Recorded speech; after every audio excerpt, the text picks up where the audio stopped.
Hello and welcome to Turning Veganese with AJ. Episode 40, the grand finale of the final, is finally here. That's right, it's the end of the season. And it's been really fun. I love all the questions, especially Little Vegan Artist who asked me like a bunch of stuff. That was really fun. So I'm hoping for next season you bring it on, bring me more questions by the hundreds.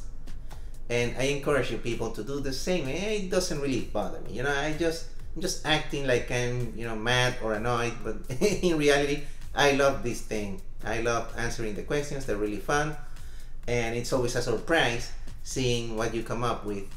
And I try to come up with some funny answer or something interesting to say. And I hope I've entertained you as much as you've entertained me. So yeah, it's been really great, and I hope you caught the premiere. A few people did of the episode 39 this morning. This is the second part. I'm doing a two-parter today. Yes, that's gonna be the grand finale, which I already said. I don't know, I keep repeating myself. Can we just edit this part out? No? Yes? Okay, whatever. Now, now, what are we gonna do today? Well, we're answering the question that I've gotten the most since I went vegan 3.5 years ago. This is the question that I get the most. And it's funny because the answer and the reaction to my answer, it's always kind of weird and interesting. You guys can tell me your impression of this. But here it is. So now, this is what people ask me the most, like on the street or my family, my friends, and it's if there's an item or a recipe or a dish that I miss from when I wasn't vegan. Now my answer is always the same. No, there really isn't any dish. There's nothing that I miss from those times. And the reaction to that is, no, I don't believe you, like something along those lines, and it's like, why wouldn't they believe me? Like, you asked me. I'm honestly responding to your question. Like, you asked me, hey, do you miss anything, meaning food, obviously, and I don't. So that's just the truth. Now, the reason they don't believe me is because they still don't get it. They still think that veganism is some form of diet or weight loss program or some hyper restrictive thing where I'm just eating sunflower seeds and breathing air and doing photosynthesis every morning or something with the sun or something. I don't know what they think. But really, I've tried to explain. The more I try to explain that, hey, animals are individuals, their lives belong to them, not to us, so leave them alone, it just doesn't, I don't know, for some reason it just doesn't register in their mind. And I'm starting to really get annoyed by this because it's been already, like I said, 3.5 years, and my same friends and family still don't get it. Like, dudes, get with the program already. I already have an advantage of, well, all this time that I've been vegan, and they haven't. So I don't know, it's terrible that these people don't really seem to grasp such a basic concept, really, because it's really easy to understand. I think very basic. Animals, they are individuals. They experience the world in a manner that is valuable to them. They want to exist. They don't want to be someone's dinner or purse or shoes or an experiment. They don't want to be your entertainment. What part of that is so difficult to understand? Now, is it entirely true that I don't miss anything from when I wasn't vegan? Here's the tricky part, because I know that many people will say something, and I've been guilty of saying this. Like, for example, oh, well, you can eat, you're not gonna miss anything. You can eat vegan pizza. There's vegan pizza, vegan burgers, vegan hot dogs, vegan this and that and the other.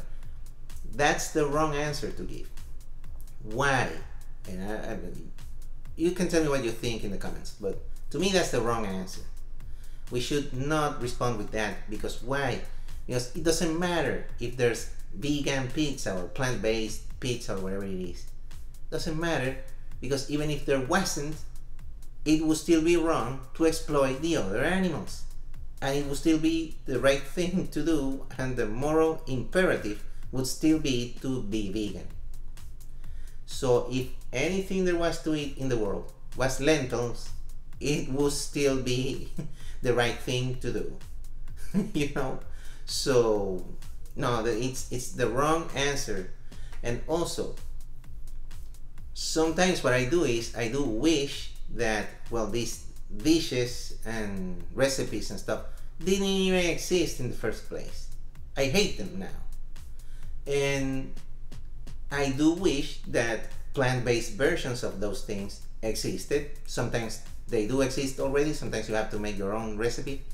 Wanting a plant-based version of something that you remember, or some dish or whatever, it's not the same as missing it, I don't think, because it's like I don't really miss the part with the exploitation and the horrible massacre and the injustice. At the end of the day, they made a product out of individuals, but now we're just making the product without those individuals being exploited, and it's way better. And you know, it's just I don't see the problem with that. It's just trying to emulate some taste or something, but really I don't even need to emulate the taste. I just need some chunky salt you know, chunky salty thing, and that's it. Whatever. I don't really need it to look or taste exactly the same as those things. I'm happy with it just being savory, and that's it. I don't need a one-to-one replica. And in fact, I prefer it when it's not actually similar to those other things, you know, when it looks like something completely different, or when it tastes like something different. That's what I like, because I don't want to associate anymore with that other thing. And yeah, I remember how those items or those products tasted and stuff, but I don't desire them anymore. It's horrible. I hate that all of that exists. And one of the first things that happened, or that could happen, I mean, it happened to me, but that's my experience, obviously. Remember that I went vegan at 37? Yes, 37. So I used to be this huge, you know, fast food enthusiast. And I realized, one of the things that I first realized was that all of those places that used to be my favorites and whatnot, they were participating in this horrible massacre and injustice against the victims that I'm trying to save and, you know, and free. So it's like, what the heck, these guys are the enemies of the animals, and therefore they are my enemies too. And I thought they were cool, but they weren't. They were lying to me, brainwashing me into consuming their ridiculous, nonsensical products that shouldn't even exist in the first place. That's what it is. Like when you take the ethical principle of the thing, that's it. There's no going back. There's no missing out on anything. No, absolutely not. And that's my thoughts on it. I don't know what your experience has been or something. You can tell me in the comments or in the live chat, since this is premiering. Anyone who's watching the premiere, thank you for being here. And if no one is, then you're a bunch of nonquats. No, I'm just kidding. But yeah, you know what?